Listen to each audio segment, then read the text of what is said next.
Hello friends, welcome back to మిషర్ బొట్లం channel. నేను మీ లొకేషన్ని. ముందుగా మన ఛానల్కి ఎవరైనా కొత్తగా వచ్చి ఉంటే వెంటనే movie reviews, web series review and web series session కోసం మన ఛానల్ అయితే సబ్స్క్రైబ్ చేయండి. ఈ రోజు వెబ్ సిరీస్ రివ్యూ వచ్చేసి హాట్‌స్టార్లో తెలుగులో రిలీజ్ అయిన bad cop, starring Anurag Kashyap, Gulshan Devaiah, directed by Aditya Datt. 2 episodes తో రిలీజ్ అయిన ఈ క్రైమ్ యాక్షన్ డ్రామా సిరీస్ చూశాక నా ఒపీనియన్ వచ్చేసి జస్ట్ బాగుంది అంతే. అండ్ ఓన్లీ 2 episodes రిలీజ్ అయింది కాబట్టి అప్పుడే ఏం చెప్పలేము. Have to wait for 6 more episodes to release. So స్టోరీని వచ్చేసరికి పోలీస్ అయిన కరణ్ అండ్ దొంగ అయిన అర్జున్ అనే ఇద్దరు ట్విన్స్ ఉంటారు. మన అర్జున్ అండ్ వాళ్ళ గర్ల్ ఫ్రెండ్ ఒక జర్నలిస్ట్ క్రైమ్ లో అయితే ప్రైమ్ సస్పెక్ట్స్ అవుతారు. సో కరణ్ హెల్ప్ కోసం వెళ్ళిన అర్జున్ కి ఏమైంది అండ్ విలన్ అయిన అనురాగ్ కశ్యప్ కి హీరోకి లింక్ ఏంటి అనేది తెలియాలంటే ఈ సిరీస్ చూడాల్సిందే. సో సిరీస్ లో అయితే మనకి అంత కాన్ఫ్లిక్ట్ పాయింట్ బేస్డ్ మీద ఏం లేదు, జస్ట్ స్టోరీ అంతా ప్రెడిక్టబుల్ గా వెళ్తుంది. సిరీస్ లోని పాజిటివ్ పాయింట్స్ చూసుకుంటే production values are good, action blocks are okay and cinematography is good.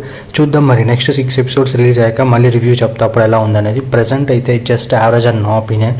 And story line and release అనే కంటెంట్ ప్రకారం చూస్తే ఖచ్చితంగా సిరీస్ అయితే డిజాస్ట్ అవుతుందని నా ఒపీనియన్. మీరు కూడా ఒకవేళ ఈ 2 episodes చూసాక మీకేమనిపించిందో please do comment and thank you for watching.